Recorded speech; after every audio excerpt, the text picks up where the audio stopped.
এসএফআইয়ের পক্ষ থেকে হুগলি পিপুলপাতি মোড় সংলগ্ন ডিওয়াই অফিসের গেটের সামনে চেনতালা লাগিয়ে অবস্থান বিক্ষোভে সামিল হলেন সংগঠনের কর্মী ও সমর্থকরা। তাদের দাবি, রাজ্য প্রায় 26,000 শিক্ষক শিক্ষিকা যারা চাকরি হারিয়েছেন তাদের অবিলম্বে পুনরায় নিয়োগ করতে হবে এবং সেই মতো দ্রুত প্রকাশ করতে হবে যোগ্য অযোগ্য প্রার্থীদের তালিকা। এই দাবিকে সামনে রেখেই আজ সকাল থেকেই ডিওয়াই অফিসের প্রধান গেটে তালা ঝুলিয়ে বসেন এসএফআই কর্মীরা এবং বিক্ষোভের কারণ সাময়িকভাবে ব্যাহত হয় অফিসের স্বাভাবিক কাজকর্ম।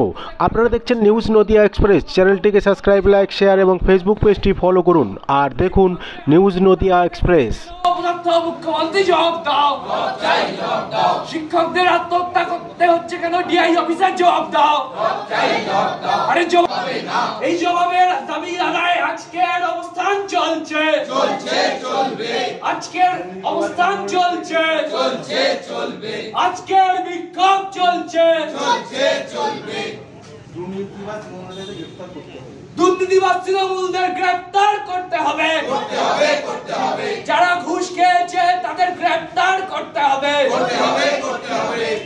যারা ঘুষ খেয়েছে তাদের গ্রেপ্তার করা হচ্ছে না কেন? উপযুক্ত মুখ্যমন্ত্রী জবাব দাও। করা অব্দি ডিআই এর তালা খুলছে না, যোগ্য এবং অযোগ্যদের তালিকা আলাদা করা অব্দি ডিআই এর তালা খুলছে না, যোগ্য এবং অযোগ্যদের তালিকা আলাদা করা হলো না কেন? উপযুক্ত মুখ্যমন্ত্রী জবাব দাও। যোগ্য এবং অযোগ্যদের তালিকা আলাদা করা হলো না কেন? উপযুক্ত জবাব নেই, তাই তো আমাদের বিক্ষোভ চলছে, আমাদের অবস্থান চলছে, আমাদের প্রতিবাদ চলছে।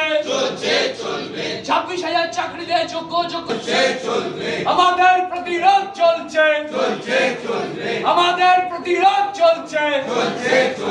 যোগ্য এবং অযোগ্যদের তালিকা আলাদা করা, যোগ্য এবং অযোগ্যদের তালিকা আলাদা করা হলো না কেন?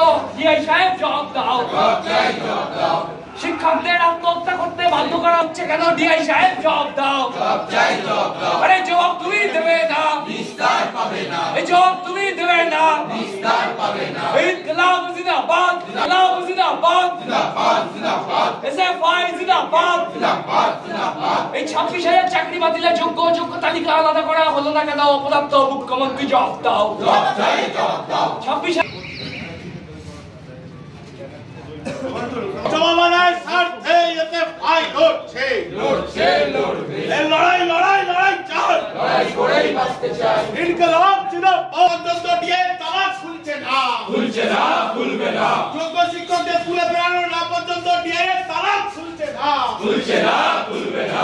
লড়াই লড়াই লড়াই চাই, লড়াই করেই বাঁচতে চাই। ইনকলাব চাই, লড়াই করেই বাঁচতে চাই। ইনকলাব জিন্দাবাদ, জিন্দাবাদ জিন্দাবাদ। এসএফআই জিন্দাবাদ, জিন্দাবাদ জিন্দাবাদ। স্বাধীনতা গণতন্ত্র সমাজে তন্ত্র জিন্দাবাদ, জিন্দাবাদ জিন্দাবাদ। স্বাধীনতা গণতন্ত্র সমাজে তন্ত্রের পতাকা তলে সারা জেনে নেব বিক্ষোভের কারণ কি।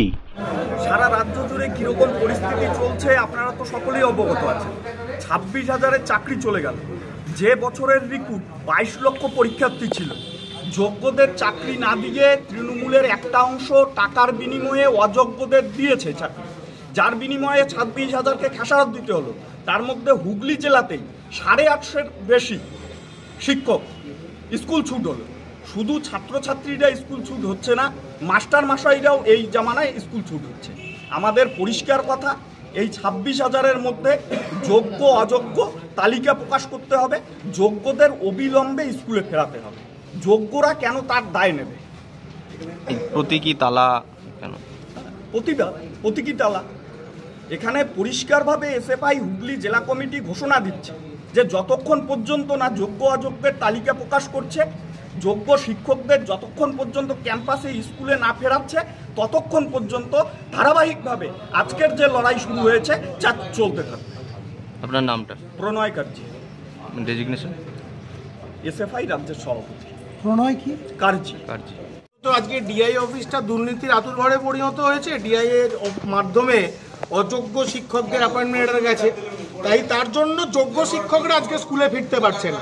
তাই যোগ্য শিক্ষকরা যাতে স্কুলে ফিরতে পারে তার জন্য আজকে এসএফআই এখানে আমরা প্রতীকী তালা ঝুলিয়েছি এবং ডিআইকে এখানে এসে উত্তর দিতে হবে যে কেন যোগ্য শিক্ষকদের চাকরি চলে গেল, যতক্ষণ না উত্তর দিচ্ছে এবং যোগ্য শিক্ষকদের স্কুলে ফেরানোর প্রতিশ্রুতি আজকে প্রকাশ্যে এই মিডিয়ার সামনে দিচ্ছে, ততক্ষণ পর্যন্ত আমাদের এই প্রতীকী তালা ঝুলিয়ে এই আন্দোলন এই ডিআই অফিসের গেটেই লাগাতার চলবে।